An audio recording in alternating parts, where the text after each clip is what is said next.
প্রিয় দর্শক, বিজেপি পশ্চিমবঙ্গে কোনোদিনই ক্ষমতায় আসতে পারবে না। তার পেছনে অনেকগুলো গুরুত্বপূর্ণ কারণ আছে। আমি দুটো কারণ নিয়ে প্রধানত আলোচনা করব। প্রথম কারণ সেটা হচ্ছে সংখ্যালঘু ভোট একটা বিরাট ফ্যাক্টর। পশ্চিমবঙ্গে সংখ্যালঘু ভোট রয়েছে 30%। এবং সেকেন্ড বড় ফ্যাক্টর হলো মহিলা ভোট। মহিলা ভোট রয়েছে 49%। তার মধ্যে যদি 30% vote due to Lakshmi Bhandar 500 টাকা বাড়লো, তার ফলে এবার লোকসভা ইলেকশনের রেজাল্ট আপনারা দেখতে পারলেন। বিধানসভা ইলেকশনের আগেও কিন্তু সম্ভবত আবারও হয়তো দেখতে পারেন 500 টাকা বেড়ে গেছে। সুতরাং এই 30 to 40% যে মহিলা ভোট, যারা একেবারে পিছিয়ে পড়া দরিদ্র মানুষ, সেই মানুষগুলোর কাছে বিরাট একটা গুরুত্বপূর্ণ। এই টাকার জন্য এই মহিলা ভোটটা কিন্তু কখনো তৃণমূল কংগ্রেস থেকে শিফট করবে না। এবং বিজেপি এখনো পর্যন্ত এই রকম লোভনীয় প্রস্তাব, হাতে গরম প্রস্তাব কিন্তু মহিলাদের ক্ষেত্রে দিতে পারেনি। বিজেপি যা কাজ করছে সেই কাজগুলো হয়তো দেশের ইন্টারনাল ডেভেলপমেন্টের ক্ষেত্রে এবং ভারতবর্ষের অর্থনীতি আজকে 7 নম্বর থেকে এগিয়ে 5 নম্বর পজিশনে চলে গেছে, সেগুলো তো একটা আছেই। এবং জিডিপি ধরুন 7% হারে গ্রো করছে, যেটা ফার্স্ট ওয়ার্ল্ড কান্ট্রিগুলোরও করছে না।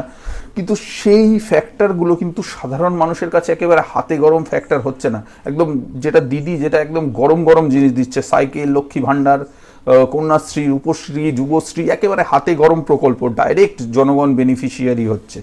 তো এই কারণে এই মহিলা ভোট এবং সংখ্যালঘু ভোটের যদি পয়েন্ট অফ ভিউ থেকে আপনারা চিন্তা করেন, যদি 30% মহিলা ভোট এই 49%-র মধ্যে দিদির দিকে প্রথম থেকেই থাকে এবং 30% মুসলিম ভোট যারা কখনোই বিজেপিতে শিফট করবে না, করার কথা নেই, তারা একদিকেই রয়েছে, তৃণমূলের দিকে রয়েছে। এবং তৃণমূল সেই ভোটটাকে ক্যাপচার করার ক্ষেত্রে বারবার বোঝাতে সক্ষম হয়েছে যে সংখ্যালঘুদের পাশে একমাত্র তারাই আছে। সুতরাং প্রথমেই তো 50% ভোট মাইনাস নিয়ে নামছে। প্রথমেই লড়াই শুরু হওয়ার আগেই তো 50% ভোট মাইনাস। এবার 50%-এর মধ্যে লড়াই হবে। কি করে ক্ষমতায় আসবে? কোনো দিনই আসতে পারবে না। বিধানসভা ইলেকশনেও বিরাটভাবে হারবে, এটা আমার ধারণা। লোকসভা ইলেকশনের রেজাল্ট আপনারা দেখতে পারলেন। এবং আরেকটা গুরুত্বপূর্ণ ফ্যাক্টর, বিজেপিকে পশ্চিমবঙ্গের মানুষ গ্রহণ করছে না, তার পেছনে বড় ফ্যাক্টর হচ্ছে বিজেপি বাঙালি হতে পারছে না। বাঙালিরা ভেবে উঠতে পারছে না এটা আমাদের দল। তারা কোথায় যেন একটা অবাঙালি ছাপ তাদের মধ্যে রয়েছে এবং বাঙালিরা ভাবছে যে বাইরের একটি দল এসে আমাদের রাজ্যকে দখল করতে চাইছে। ম্যাক্সিমাম বাঙালি কিন্তু এটাই মনে করছে। বাঙালিরা অবাঙালিদের কর্তৃত্ব কখনোই পছন্দ করে না, এটা বাঙালিদের বেসিক নেচার। তারা নিজেদেরকে অত্যন্ত ইন্টালেকচুয়াল ও বুদ্ধিজীবী মনে করে এবং পাস্ট রেকর্ড বাঙালিদের সেটাই বলে যে বাঙালি জাতিটা অত্যন্ত ইন্টালেকচুয়াল জাতি। সাহিত্য, শিল্প, সংস্কৃতি সব কিছুতেই আগের থেকেই এগিয়ে রয়েছে, যেই কারণেই বলা হতো words Bengal thinks today, India thinks tomorrow.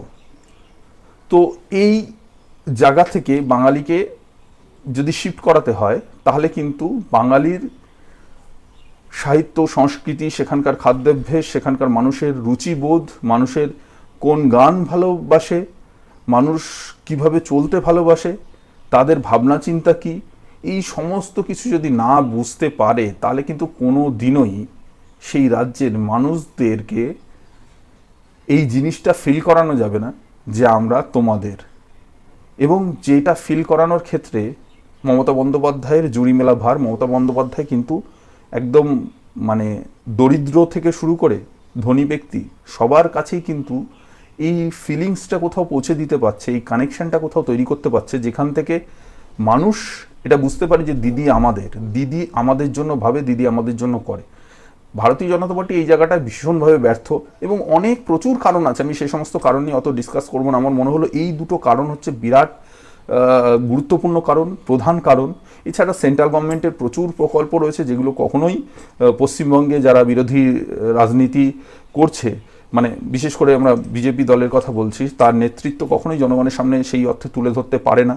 তারা জনগণকে জানাতেই পারে না যে ভারতীয় জনতা পার্টি বা সেন্ট্রাল গভর্নমেন্ট কী কী সুবিধা জনগণের জন্য তুলে দিচ্ছে, কখনো তারা জানাতেই পারে না যে 100 দিনের কাজের টাকা কেন আটকানো হয়েছে, হিসাবটা দেওয়া হচ্ছে না বলে আটকানো হচ্ছে, এটা প্রপারলি পৌঁছাতে পারছে না।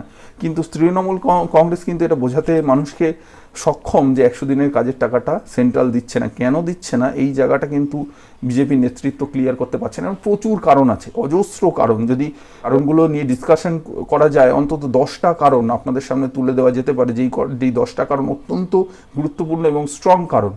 তো আমি আজকে 2-3টে কারণ নিয়ে আলোচনা করলাম। আমার মনে হলো এই কারণগুলো খুব গুরুত্বপূর্ণ কারণ, এবং দিদির প্রতি মানুষের একটা বিরাট ভালোবাসা, বিরাট আবেগ রয়েছে, এতে কোনো সন্দেহ নেই।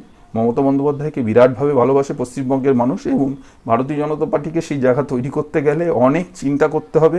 সেন্ট্রাল থেকে বসে অন্য রাজ্যের মানুষরা এসে এই রাজ্যের মানুষের হৃদয়ের স্পন্দনটাকে বুঝতে পারবে না। তো এই ছিল আজকে ছোট্ট প্রতিবেদন, ছোট্ট আলোচনা করলাম। ভালো থাকবেন, সুস্থ থাকবেন, ধন্যবাদ।